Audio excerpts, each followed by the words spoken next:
عليه وبارك وسلم. أما بعد، فقد قال الله تبارك وتعالى في كلامه الناتج: أعوذ بالله من الشيطان الرجيم. بسم الله الرحمن الرحيم. إنا نحن نزلنا الذكر وإنا له لحافظون. وقال النبي صلى الله عليه وسلم: خيركم من تعلم القرآن وعلمه. صدق الله وصدق رسوله النبي الكريم، ونحن على ذلك لمن الشاهدين والشاكرين، والحمد لله رب العالمين.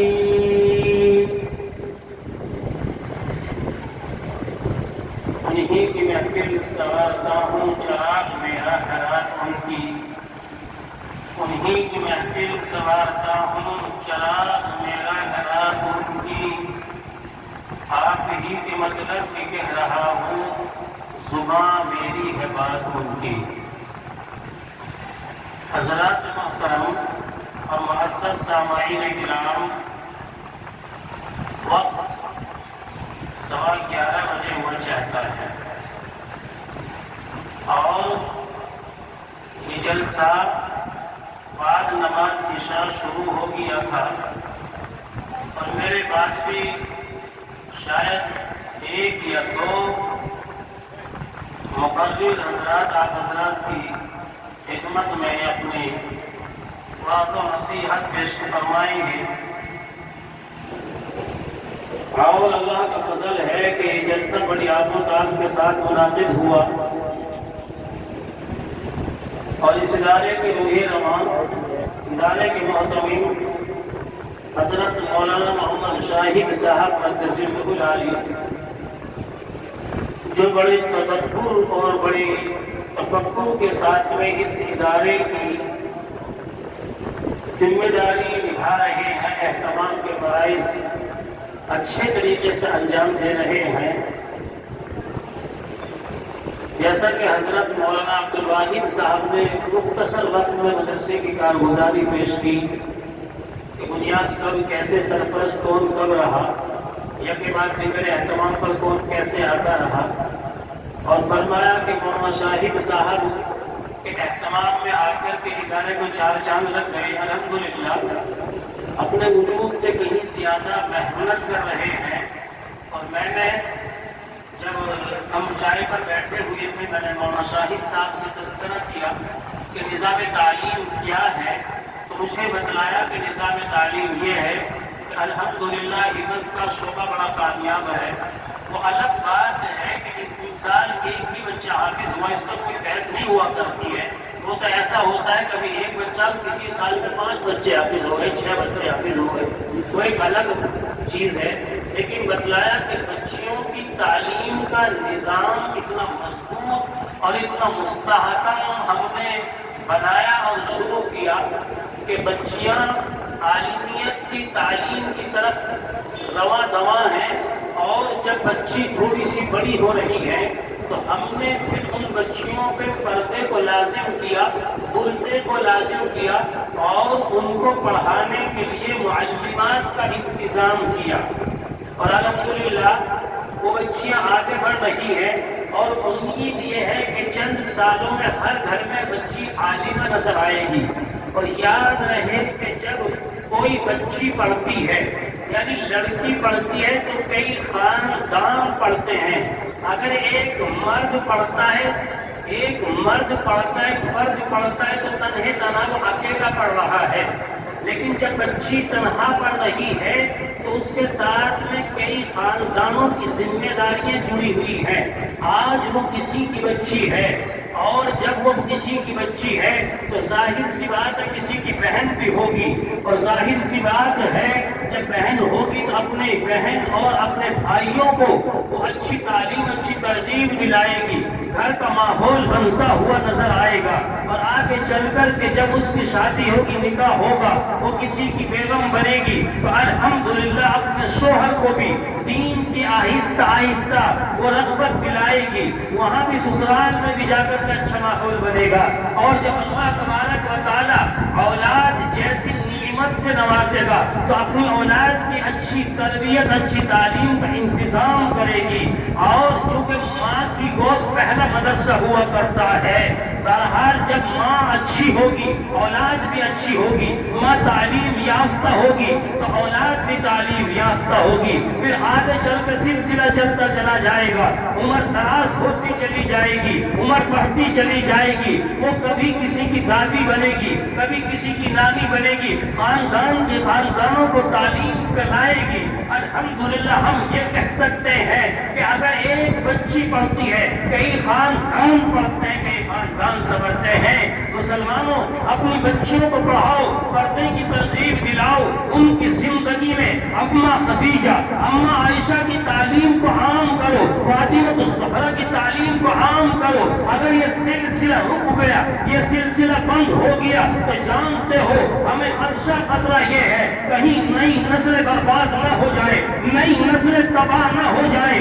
میں اس طرف جانا نہیں چاہتا تھا، لیکن جب بات زبان پہ آتی گئی تو کہتا چلوں حالات یہ ہو گئے ہیں، ہماری بچیاں کالج جا رہی ہے، ہماری بچیاں اسکول جا رہی ہے، کوئی عالم منع نہیں کرتا۔ مفتی نظام الدین صاحب بیان کر رہے تھے، کہہ رہے تھے کہ اپنے بچوں کو اسکول پڑھاؤ، کالج پڑھاؤ، یا یونیورسٹی میں پڑھاؤ، کہیں بھی پڑھاؤ، کوئی بحث نہیں ہے، لیکن اس سے ضرور بحث ہے ہماری بچی اگر کالج پڑھ رہی ہے، ہماری بچی اگر اسکول پڑھ رہی ہے، ہماری بچی اگر یونیورسٹی پڑھ رہی ہے تو یاد رکھو وہاں لڑکی اور لڑکے ایک ساتھ بیٹھ کر کے تعلیم حاصل کرتے ہیں، جس کو شریعت بالکل پسند نہیں کرتی ہے۔ آگ اور پیٹرول ایک ساتھ تم جمع کر دو، خدا کی قسم ہو ہی نہیں سکتا ہے کہ وہاں آگ اپنی لپیٹ میں اہلے گہرے کو نہ لے لے۔ کیا خیال ہے اس بارے میں؟ جب بچی اور بچیاں ایک ساتھ، لڑکی اور لڑکے ایک ساتھ بیٹھ کر کے تعلیم حاصل کر رہے ہیں تو کیا یہ ممکن ہے کہ وہاں عزت و آبرو محفوظ ہوگی؟ بڑی ذمہ داری کے ساتھ کڑوی بات کہہ رہا ہوں، اور نہیں سکتا ہے کہ لڑکی کی عزت آبرو محفوظ ہو جائے، لڑکے کی عزت آبرو محفوظ ہو جائے، اور نہیں سکتا ہے۔ آئے دن یہ خبریں سوشل میڈیا کے ذریعے سے ہمیں موصول ہوتی رہتی ہیں کہ فلاں گاؤں کی بچی فلاں کے ساتھ میں رفو چکر ہو گئی۔ یہ ہمیں سوشل میڈیا کے ذریعے سے جو ہم رات کو لیٹ کر کے موبائل چلاتے ہیں، یہ ہمیں آئے دن یہ اطلاعات ملتی رہتی ہے۔ ہم نے متعدد شہروں میں کہا، ہم نے سہارنپور میں یہ بات کہی، ہم نے علی گڑھ میں بھی بیٹھ کر کے یہ بات کہی، ہم نے میرٹھ کے اندر یہ کہی، اتراکھنڈ کے شہر روڑکی کے اندر ہم نے یہ بات کہی تھی۔ مسلمانوں ہمت کرو، جرأت کرو، اپنے کالج قائم کرو، بہت تم نے مدرسے قائم کیے ہیں، ذرا تھوڑی سی ہمت کرو، اپنے کالج، اپنے اسکول قائم کرو، اور ان میں نظام یہ بناؤ لڑکے الگ پڑھیں گے، لڑکیاں الگ پڑھیں گی، اور لڑکیاں پردے کے ساتھ میں پڑھیں گی۔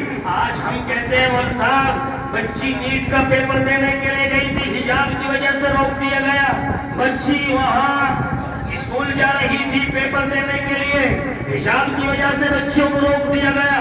ہم یہ کہتے ہیں ہمارے گھر میں کوئی آئے ہم سے کہے کہ آج کھانا یہ بنے گا، کیا ہم قبول کریں گے؟ ہم قطعاً قبول نہیں کریں گے، اس لیے کہ ہمارا گھر ہے، ہم جو چاہے بنائیں گے، ہم جو چاہے کھائیں گے۔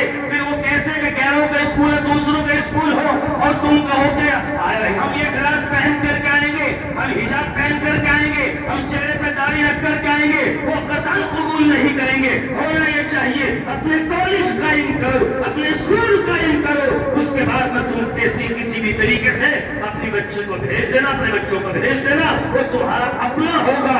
جن لوگوں نے اسکول قائم کیے ہیں مبارکباد کے مستحق ہے وہ لوگ۔ میری بات یہاں تک سمجھ میں آئی؟ میں کہنا کیا چاہ رہا ہوں؟ میں کہنا یہ چاہ رہا ہوں کہ اگر اپنے بچیوں کو پڑھانا چاہتے ہو دینی ماحول کے اندر، اپنے بچوں کو پڑھانا چاہتے ہو دینی ماحول کے اندر، اپنے کالج، اپنے اسکول قائم کرنے پڑیں گے، اور اگر ایسا نہیں کیا تو شکوے شکایت مت کرو کہ ہماری بچوں کو حجاب پہننے پر کالج میں داخلہ ہونے سے روک دیا گیا، ہمارے بچوں کو چہرے پہ داڑھی ہونے کی وجہ سے روک دیا گیا۔ شاید آپ کو یاد نہ ہو لیکن یاد دلاتا چلے یاد آ جائے گا۔ میسور کے اندر یہ واقعہ سوشل میڈیا کے ذریعے سے پوری دنیا میں عام ہوا۔ میسور کے اندر ایک بچی حجاب پہن کر کے کالج چلی گئی تھی، کچھ شرپسند عناصر درندوں نے بچی کو گھیر لیا، چاروں طرف سے بچی کو گھیر لیا گیا تھا اور وہ بھیڑیے بچی کی عزت آبرو سے کھلواڑ کرنا چاہتے تھے۔ چاہتے یہ تھے کہ بچی کالج نہ آئے، لیکن جانتے اس بچی نے مقابلہ کیا اور اس بچی نے اللہ اکبر کا نعرہ بلند کر کے مقابلہ کیا۔ اور بچی کیوں نہ مقابلہ کرتی؟ اس بچی کا تعلق میسور کی سرزمین سے تھا اور میسور کی سرزمین سلطان ٹیپو شہید رحمت اللہ علیہ کی سرزمین ہے۔ بچی نے آنکھوں میں آنکھیں ڈال کر کے اللہ اکبر کا نعرہ بلند کر کے کہا تھا کہ انشاءاللہ العزیز ہم یہی پڑھیں گے، یہی پڑھ کر کامیاب ہوں گے۔ دشمن کی نگاہیں اس بچی نے نیچی کر دی تھی، حوصلے پست ہو گئے تھے۔ اور جانتے ہو یہ واقعہ اتنا مشہور ہوا تھا، دنیا کی متعدد ممالک نے پیشکش کی تھی، قطر نے بھی پیشکش کی تھی، ابو ظبی نے بھی پیشکش کی تھی کہ بچی ہمارے ملک میں آئے، بچی کی مکمل تعلیم کا نظام ہم قائم کریں گے، بچی کو اپنے خرچے پہ ہم پڑھائیں گے۔ یہ واقعہ تو مشہور ہو گیا، ہمارے سامنے آ گیا، سینکڑوں واقعے پیش آتے ہیں۔ ابھی نیٹ کا پیپر ہوا، کل یا پرسوں غالباً ایک بچی حجاب میں گڑ گڑاتی رہی، کم سے کم کئی منٹ سماجت کرتی رہی حجاب کی وجہ سے۔ جب کہیں جا کر کے اس بچی کو اعلیٰ ادھیکاری سے اجازت ملی ہے اندر بیٹھنے کی۔ یہ حالات ہے مسلمانوں، 47 جیسے حالات ہوتے جا رہے ہیں۔ سمجھو، اپنے بچوں کو پڑھاؤ، ان پڑھ مت رکھو اور اپنی تعلیم کا بھی انتظام کرو۔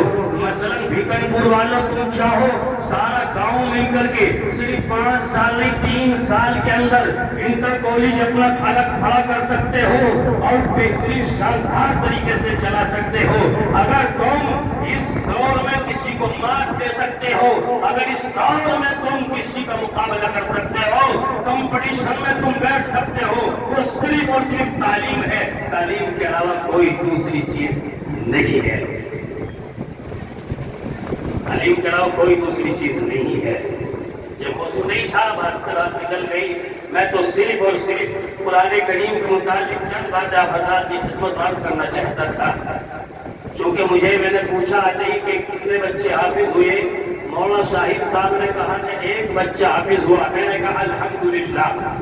بھیکن پور والوں، ایک بچہ صحیح، لیکن میدان حشر میں اگر یہ بچہ یہاں سے عمل کر کے چلا گیا، پورے بھیکن پور کی نجات کا ذریعہ بن سکتا ہے۔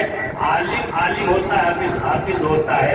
بہرحال قرآن کریم مکمل دستور حیات، اس کی تعلیمات مکمل طور پر فطرت انسانی اور عقل سلیم کے عین مطابق ہے۔ قرآن کریم حق و باطل کی کسوٹی ہے۔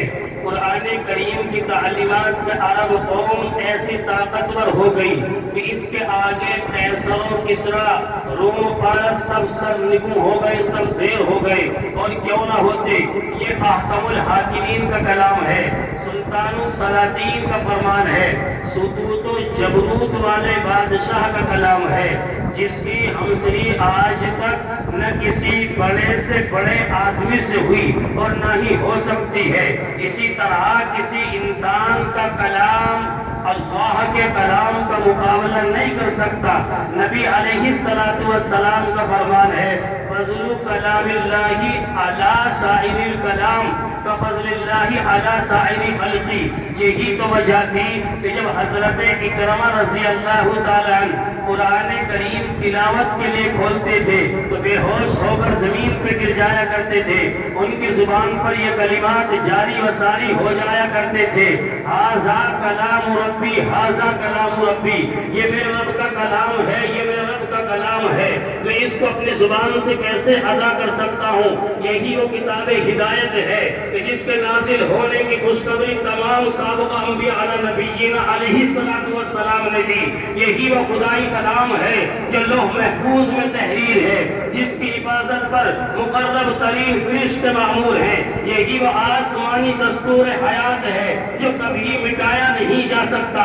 یہی وہ قرآن ہے، اگر جنات نے سنا تو آپ کے گرویدہ ہو گئے، اگر عمر نے سنا تو لرز گئے، طفیل دوسی نے سنا ایمان میں داخل ہو گیا، جبیر ابن مطعم نے سنا ایمان لے آیا۔ مسلمانوں یہ بھی بتلاتا چلوں، یہی وہ قرآن ہے جس کی برکت سے زمین سے غلہ پیدا ہو رہا ہے، یہی وہ قرآن ہے جس کی برکت سے زمین سے خزانے نکل رہے ہیں، یہی وہ قرآن ہے جس کی برکت سے زمین سے چشمے ابل رہے ہیں، یہی وہ قرآن ہے جس کی برکت سے آج دریاؤں کے اندر روانی باقی ہے، دریاؤں کے اندر طغیانی باقی ہے، یہی وہ قرآن ہے جس کی برکت سے سمندر اپنی اصلی حالت پر باقی ہے، یہی وہ قرآن ہے جس کی برکت سے زمین سے آج انواع اقسام کا غلہ پیدا ہوتا ہے، یہی وہ قرآن ہے جس کی برکت سے ان درختوں کے اندر ہریالی باقی ہے، یہی وہ قرآن ہے جس کی برکت سے ان درختوں پر آج پھل نظر آ رہے ہیں، یہی وہ قرآن ہے جس کی برکت سے پھلوں کے اندر مٹھاس باقی ہے، پھولوں کے اندر رنگت باقی ہے، یہی وہ قرآن ہے جس کی برکت سے آج مدارس مساجد کا نظام باقی ہے، یہی وہ قرآن ہے جس کی برکت سے مساجد کی مناروں سے اللہ اکبر کی صدائیں بلند ہو رہی ہے، یہی وہ قرآن ہے جس کی برکت سے سروں پر ٹوپیاں نظر آ رہی ہے، چہروں پر داڑیاں نظر آ رہی ہے۔ مسلمانوں اپنے ذہنوں میں بٹھا کر کے چلو، قرآن کریم ہے تو پھر نظام کائنات بھی باقی ہے، قرآن نہیں ہے تو نظام کائنات بھی باقی نہیں ہے۔ بات سمجھ میں آ رہی؟ قرآن ہے تو نظام کائنات بھی باقی ہے، اور قرآن نہیں ہے تو نظام کائنات بھی باقی نہیں ہے۔ لیکن آج کا مسلمان یقین اور عقائد کے اعتبار سے اتنا کمزور ہو گیا، اخبار میں ہیڈنگ لگتی ہے، چوراہوں پر ٹی اسٹالوں پر ہوٹلوں پر بیٹھکوں میں بیٹھ کر کے بڑے تعجب کے لہجے میں کہتے ہیں اخبار میں آج یہ آیا ہے، اخبار کی ہیڈنگ یہ لگی ہے۔ ارے کوئی تو ہو کہنے والا، اللہ تبارک و تعالیٰ نے 1450 سال پہلے قرآن کریم جناب نبی اکرم صلی اللہ علیہ وسلم پہ نازل فرمایا۔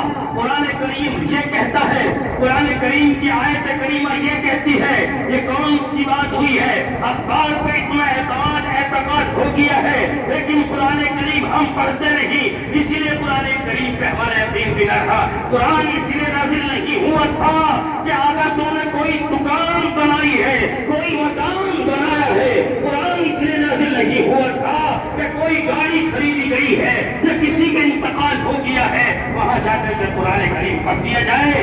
صرف اور صرف ہم نے یہی سمجھا ہے، قرآن یہی تک ہم نے سمجھا ہے، قرآن اس لیے نازل نہیں ہوا تھا، قرآن نازل اس لیے ہوا تھا کہ تم قرآن کریم پڑھ کر کے دنیا میں بادشاہ کیسے بنو گے، کاروبار کیسے کرو گے، حرام حلال کا امتیاز کیسے کرو گے، اگر تم کسی کی اولاد ہو والدین کے ساتھ حسن سلوک کا معاملہ کیسے کرو گے، اگر تم کسی کے باپ ہو اولاد کی تربیت کیسے کرو گے۔ قرآن کریم تو اس لیے نازل ہوا تھا، لیکن ہم نے سوچا جب کسی کا انتقال ہو جائے قرآن کریم پڑھ دو تو قرآن کریم کا حق ادا ہو گیا۔ گاڑی خریدی ہے قرآن پڑھوا دو تو گاڑی میں حادثہ نہیں ہوگا، مکان بنایا ہے تو قرآن کریم پڑھوا دیا جائے، مکان میں برکت ہو جائے گی۔ میں تو یوں کہتا ہوں تو نماز نہیں پڑھ رہا ہے، ایک ہفتے کی تیری نماز غائب ہے، آؤ قرآن پڑھوا کر کے تو یہ چاہتا برکت حاصل ہو جائے، میں لکھ کر کے دے رہا ہوں قیامت کی صبح تک برکت حاصل نہیں ہو سکتی ہے، نہیں ہو سکتی ہے۔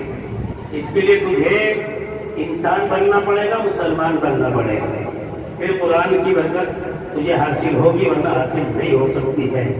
بہرحال مجھے یہ بتلانا تھا کہ قرآن کریم پڑھ کر کے طفیل دوسی ایمان لے آیا، جبیر ابن مطعم ایمان لے آیا، یہ خطاب کا بیٹا عمر ہے یہ بھی ایمان لے آیا۔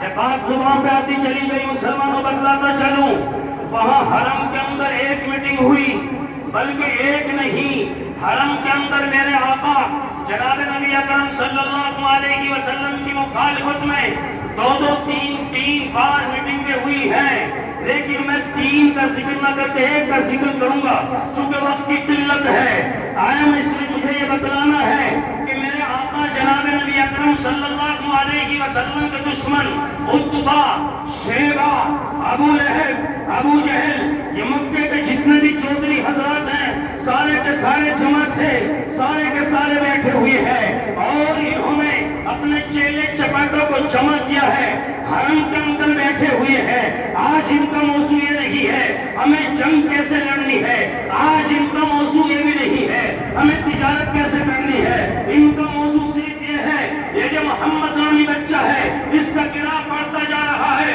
کون ہے جو محمد کا کام تمام کرے؟ کوئی کھڑا نہ ہوا، ابو جہل کھڑا ہوتا ہے، ابو جہل نے کھڑے ہو کر کے بات کہی ہے، اور نوجوانوں کیا تمہاری ماں نے تمہیں اسی دن کے لیے جنا ہے؟ کیا تمہاری ماں نے تمہیں اسی دن کے لیے دودھ پلایا ہے کہ تمہارے آبا اجداد کے دین پر آنچ آتی رہے اور تم تماشائی بنے دیکھتے رہو؟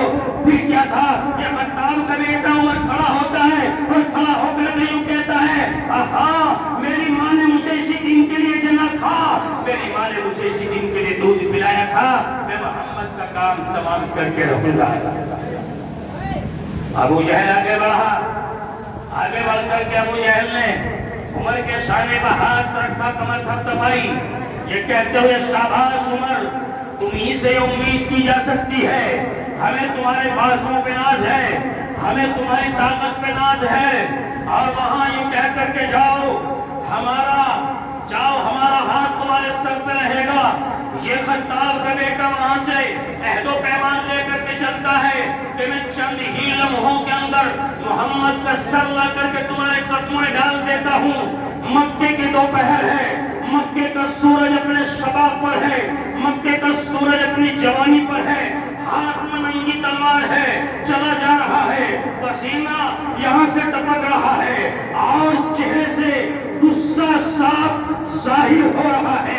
راستے میں صحابی رسول صلی اللہ علیہ وسلم سے ملاقات ہوتی ہے، کہا عمر خیریت تو ہے؟ کہا آج خیریت نہیں ہے۔ کہا کہ کیا مطلب؟ نہ آج بانس رہے گا نہ آج بانسری رہے گی، کہ میں نہیں سمجھا۔ کہا آج محمد کا کام تمام کر کے رہوں گا۔ ان صحابی نے کہا محمد کا کام تو تمام بات میں کرنا، جا اپنی بہن کی خبر لے، تیری بہن فاطمہ بنت خطاب اسی محمد کی غلامی کو اختیار کر چکی ہے، اسی محمد کے ہاتھ پہ کلمہ طیبہ لا الہ الا اللہ محمد رسول اللہ پڑھ چکی ہے۔ پھر کیا تھا؟ عمر کے غصے کو چار چاند لگ گئے، بجائے ادھر کے جانے کے راستہ ترک کر دیا، ادھر کو جاتے ہیں۔ ان کی بہن کا گھر وہاں سامنے پہاڑی ہے، پہاڑی کے برابر میں ان کی بہن کا گھر ہے، وہاں پہنچے ہیں۔ انہوں نے پہنچنے کے بعد دروازے کے سوراخ میں جھانک کر کے دیکھا، ان کی بہن ہے، ان کے بہنوئی ہے۔ خیرکم من تعلم القرآن وعلمہ، میرے آقا کا فرمان یہ ہے تم میں سب سے بہتر وہ ہے جو قرآن کو سیکھے، قرآن کو سکھائے۔ اس حدیث کے مصداق بن کے ان کی بہنوئی زندگی گزار رہے ہیں۔ عمر نے سنا، کنڈی کھٹکھٹائی، ان کی بہن نے دروازے کے سوراخ میں جھانک کر کے دیکھا تو ایک دم سامنے بھائی کا چہرہ نظر آیا، ہاتھ میں ننگی تلوار ہے۔ پلٹ کر کے اپنے شوہر سے کہا رک جاؤ، بھائی جان دروازے پر ہے، ہاتھ میں ننگی تلوار ہے۔ نہ جانے کی ارادہ کیا ہے، ان کی بہنوئی چھپ گئے۔ ان کی بہن نے ہمت اور جرأت کر کے دروازہ کھولا، بہن سامنے آئی۔ عمر برجستہ بولے لا دکھا تو کیا پڑھ رہی تھی؟ جب عمر نے یوں کہا لا دکھا کیا پڑھ رہی تھی، بہن نے برجستہ جواب دیا کہ جو ہم پڑھ رہے تھے سچ ہے، حق ہے، لیکن یاد رہے عمر تیرے ہاتھ بھی ناپاک ہے، تیری آنکھیں بھی ناپاک ہے، تیری زبان بھی ناپاک ہے، تیرے کان بھی ناپاک ہے۔ گویا کہ پیر سے لے کے سر تک تیرا بدن کفر کی جراثیم میں ڈوبا ہوا نظر آتا ہے۔ پھر گر گیا تھا، عمر کو غصہ تھا، طاقت تھی، عمر نے زوردار تماچا اپنی بہن کے چڑھ دیا. یہاں ایک تماچا لگا، بہن دور جا کر کے بہن کا سر چٹان سے ٹکرایا. یہ بہن کا سر چٹان سے ٹکراتا ہے، خون یہاں سے نکلتا ہے، کشیداری ہو جاتی ہے، یہاں سے خون نکلا، پیر تک خون نکلا، بے ہوش ہو گئی، زمین پہ گر گئی. اور زمین پہ گرنے کے بعد اللہ تبارک و تعالیٰ نے حوصلہ عطا کیا، ہمت عطا کی ہے، اور پھر ہوش آیا، کھڑی ہو گئی. اور عمر کو لگتا ہے کہ عمر اگر تیری رگوں میں خطاب کا خون ہے، میری رگوں میں بھی خطاب کا خون ہے. یہ تو ممکن ہے خدا کے کلام کی خاطر ہم جان دے دیں، لیکن ممکن نہیں خدا کا کلام ناپاک ہاتھوں میں دے دیں. یہ ممکن نہیں کہ خدا کا کلام ناپاک ہاتھوں میں دے دیں. عمر ٹوٹ گئی.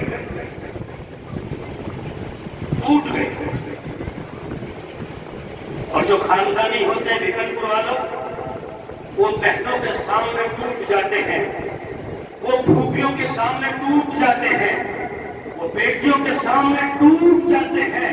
اور جو نالائق ہوتے ہیں وہ بہنوں کے لیے دروازے بند کر لیتے ہیں، وہ پھوپھیوں کے لیے دروازے بند کر لیتے ہیں، اپنی بیٹیوں کے لیے بھی بعض تو دروازے بند کر لیتے ہیں.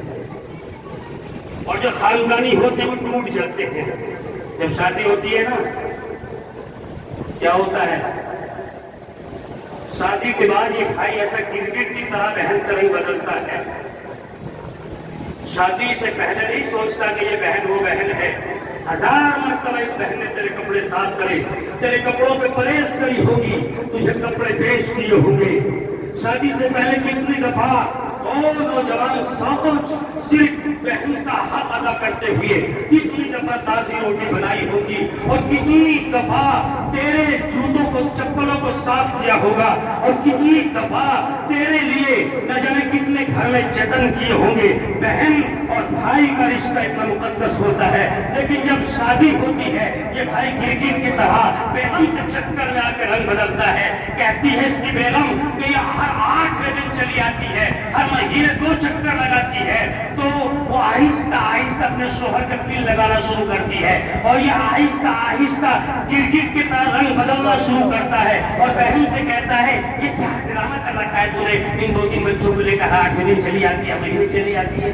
بھول جاتا ہے وہ بہن ہے تیری جس بہن نے اسی گھر کے اندر تربیت پائی ہے، پرورش پائی ہے. اس کا بھی حق ہے کہ کبھی بھی آئے اور یاد رکھو، کبھی بھی آئے اور یاد رکھو بہن کو والے جب بہن گھر میں آئے، خدا کی قسم دل کے دروازے کھول کر کے بہن کا استقبال کرنا، انواع سمجھ کھانے بنانا، دسترخوان وسیع کر دینا، اور بیگم سے کہنا خبردار اگر ایک ہی جملہ میری بہن کے سامنے تو نے نکالا، بہن بہن ہوا کرتی ہے. اگر یقین نہ آئے تو بہن کا مرتبہ مقام چلو نبی کی عدالت کے اندر جناب نبی اکرم صلی اللہ علیہ وسلم ایک وقت آیا کہ سپر پاور طاقت بن کر کے آئے، اور ایک موقع پر 6000 قیدی قید کر کے میرے آقا جناب نبی اکرم صلی اللہ علیہ وسلم کی قید میں لائے گئے. اور میرے آقا نے حضرات صحابہ کرام سے مشورہ کیا ان قیدیوں کے ساتھ میں کیا سلوک کیا جائے.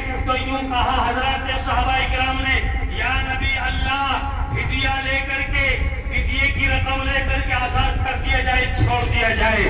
اللہ کے نبی نے اعلان کر دیا کہ ان قیدیوں کے خاندان قبیلے کے لوگ آئیں اور فدیے کی رقم جمع کرائے، اپنے قیدیوں کو چھڑا کر کے لے جائے. جب ایک خاندان نے سنا تو خاندان کے لوگ وہاں آپس میں چندہ کرنے لگے. چندہ کرتے کرتے جس وقت میں وہ پہنچے ہیں ایک دروازے پر، اور وہاں کنڈی کھٹکھٹائی، اندر سے نشوانی لہجے میں آواز آئی، کون؟ کہا کہ ہم ہیں خاندان والے. کہا کہ کیسے آئے ہو؟ کہا کہ ہمارے خاندان کے لوگ محمد نے قید کر لیے، انہیں چھڑانے کے لیے ہمیں رقم جمع کرنی ہے، ہم چندہ کر رہے ہیں. یہ خاتون مچل جاتی ہے اور جو کہتی ہے اگر یہ وہی محمد ہے جس کو میں جانتی ہوں پھر تمہیں چندہ جمع کرنے کی ضرورت نہیں ہے. خاندان کے لوگ کہتے ہیں کہ اس سے بہتر کیا ہوگا، آئے آپ تشریف لائے. یہ خاندان کے لوگ آگے آگے چل رہے ہیں، وہ خاتون پیچھے پیچھے چل رہی ہے. وہاں پہنچے جہاں جناب نبی صلی اللہ علیہ وسلم تشریف فرما تھے، ایک صحابی پہرے پر کھڑے ہوئے ہیں، جا کر کے کہا کہ کہنا نبی اللہ تمہاری بہن تم سے ملاقات کرنے کے لیے آئی ہے۔ ان صحابی نے جا کر کے کہا،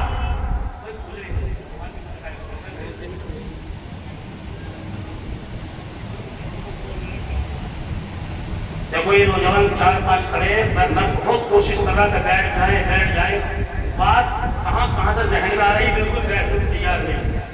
میں نے آخر کار بات میں بیچ میں روک کر کے ٹوکا ان لوگوں کو، یہ خرابی ہے ہم لوگوں کے بیچ میں،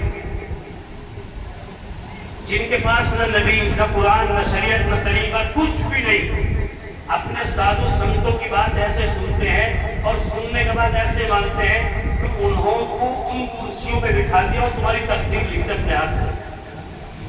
ایک تم ہو تمہارے پاس میں قرآن حدیث شریعت طریقت علماء سب کچھ، اور باوجود اس کے مولویوں کی باتوں کو سننے کھڑے لیٹ کر کے بیٹھ کر کے پھر کہتے اللہ کی مدد نہیں آئی۔ اللہ کی مدد آ جائے گی، اللہ کی مدد آ جائے گی، قیامت تک نہیں آ سکتی۔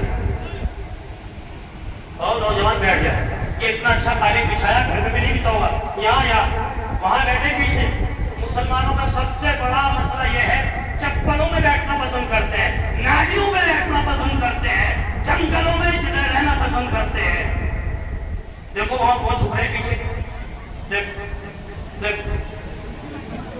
دیکھو کتنا بڑا طبقہ بچوں کا، وہ وہاں تک لینا وہاں تک، دیکھو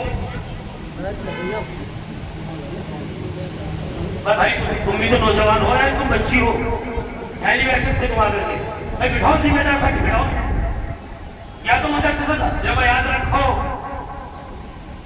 جب سماجوادی کا پروگرام ہو اور چند لوگ یوں کھڑے ہوئے ہوں، پوچھو کسی اچھے آدمی سے یہ کون لوگ ہیں، وہ کہے گا کانگریسی ہے، پروگرام خراب کرنے کے لیے کھڑے ہیں۔ اب کانگریس والوں کا پروگرام ہو، پوچھو کسی سے یہ کون لوگ ہیں، وہ کہے گا سماجوادی والے ہیں، پروگرام خراب کرنے کے لیے کھڑے ہیں۔ لیکن یاد رہے نئے سماجوادی کا پروگرام نہ ایس پی کا نہ بی ایس پی کا کانگریس کا، اللہ کے رسول صلی اللہ علیہ وسلم کے ماننے والوں کا ہے۔ تو پھر اللہ کے رسول سے یہی محبت ہے، وہ پیچھے کھڑے آدمی کھڑے برآمدہ بھر کے چل رہا، ادھر چل رہا، یہ میں تم سے ہی کہہ رہا ہوں، تم نہیں بیٹھ رہے، کیا مصیبت مول لے لی، حد ہو گئی ہے۔ 365 دن میں کم سے کم 200 جلسے کرتا ہوں الحمدللہ، اور لوگوں کو بٹھا کر کے بات سمجھاتا ہوں کہ ان علماء اکرام کی بات کو سنو، ان علماء اکرام کی بات کو مانو، پھر بھی گڑبڑی کرتے رہتے ہیں۔ درود شریف پڑھو، بات چل رہی تھی بڑی دیر تھی، درود شریف پڑھو، اللہم صلی علی محمد۔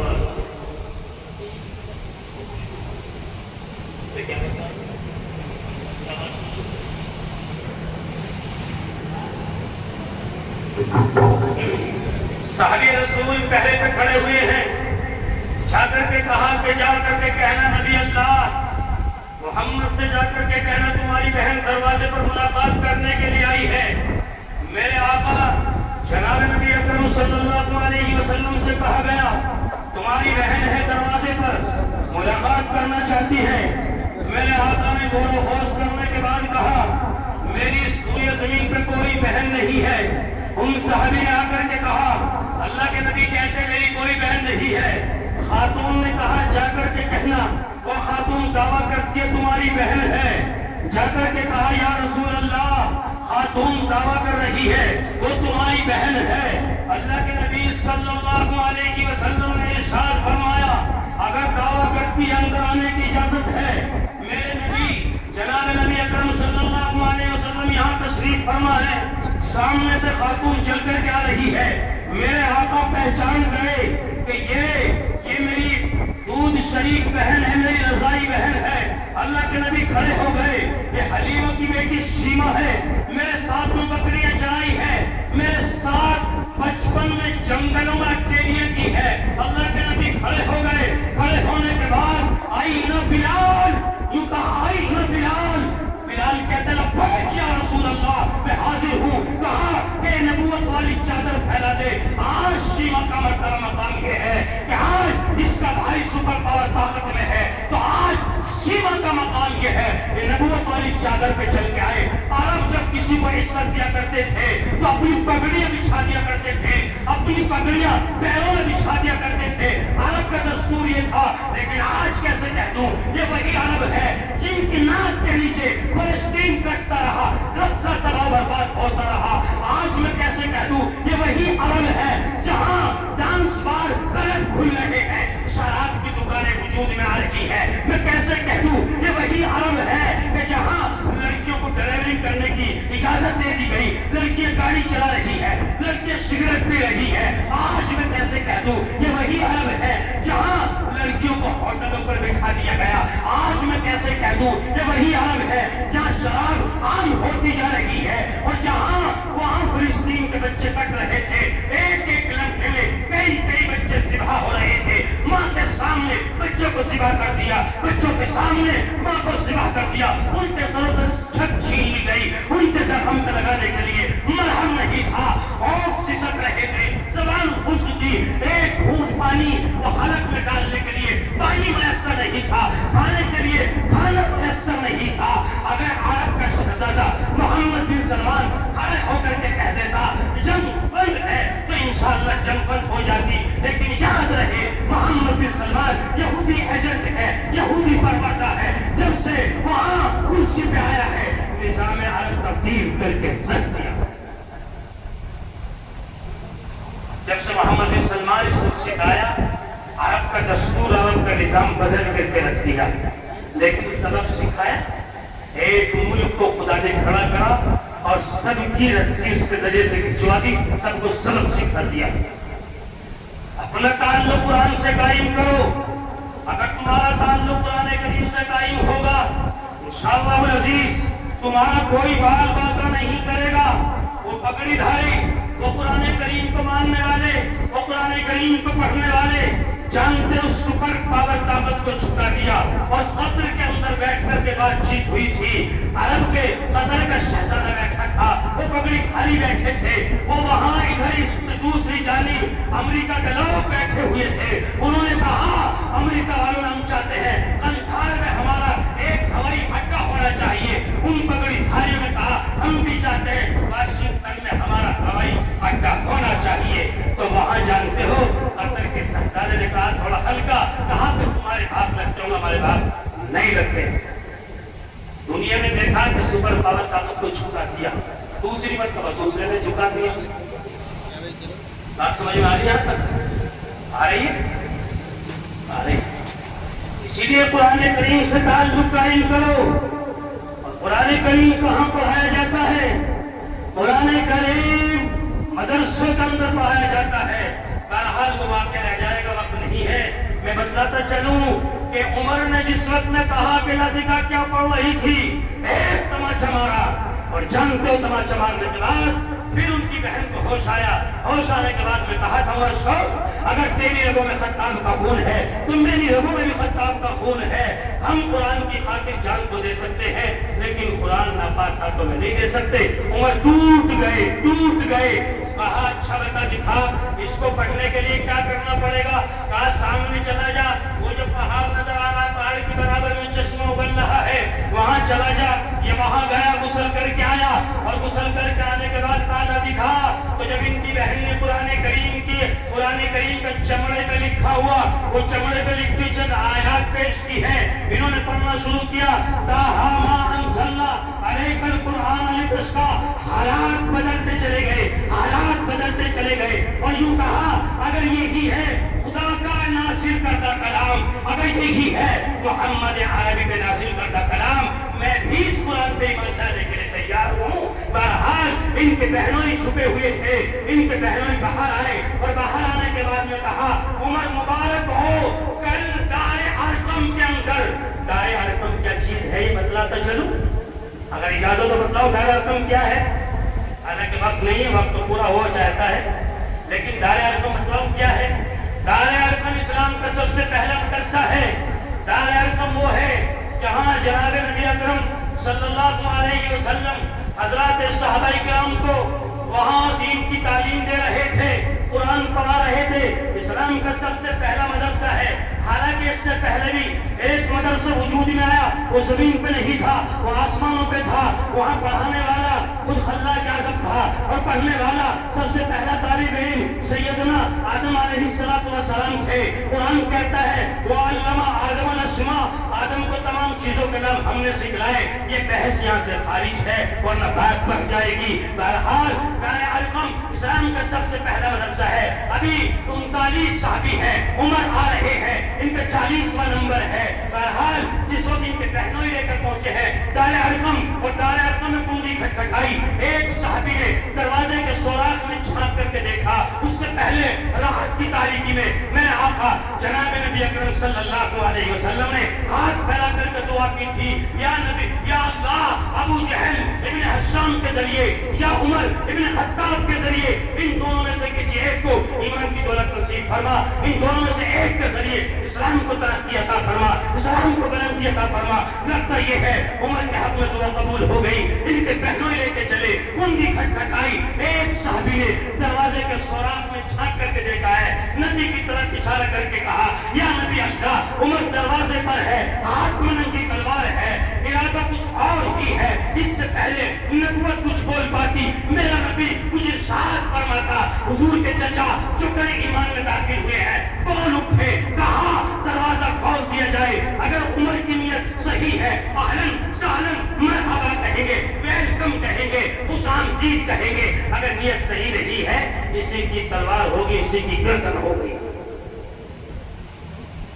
وہ تو کھول دیا، دروازہ کھول دیا. دروازہ کھولا تو جانتے ہو عمر کے حالات بدلے ہوئے تھے، اور عمر سیدھے جا کر کے آقا کے قدموں میں پڑ گئے، یوں چمٹ گئے جیسا بچے کا کوئی حملہ آور ہوتا ہے اور بچہ ماں سے چمٹ جاتا ہے. پھر اذان کا ٹائم، بہت سوچ میں بتلا رہا ہوں، ٹائم ختم ہے، ٹائم نہیں ہے. پھر اذان کا ٹائم ہوا، اذان ہوئی، اقامت ہوئی. عمر نے کہا یا نبی اللہ ٹھہرے، کیا ہم حق پر نہیں ہیں؟ میرے آقا نے کہا کیا ہوا عمر، ہم تو حق پر ہیں.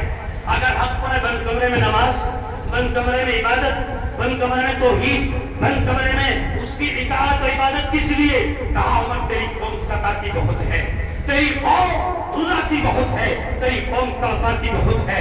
یوں کہا یا نبی اللہ آپ ٹھہرے، میں بھی آیا. عمر چلے گئے، سامنے پہاڑ پہ کھڑے ہو کر اعلان کر دیا او مکے والے سنو، اگر تم یہ چاہتے ہو تمہاری اولاد یتیم ہو جائے، اگر تم یہ چاہتے ہو تمہاری بیگمات بیوہ ہو جائے، عمر کے مقابلے میں آئے. عمر ابن خطاب ایمان لا چکا ہے، اذان بھی یہی ہوگی، اقامت بھی یہی ہوگی، جماعت بھی یہی ہوگی. ایک صحابی نے نعرہ لگایا، نعرہ تکبیر. یہ اسلام کا سب سے پہلا نعرہ تھا جو عمر کے ایمان لانے کے بعد میں لگا.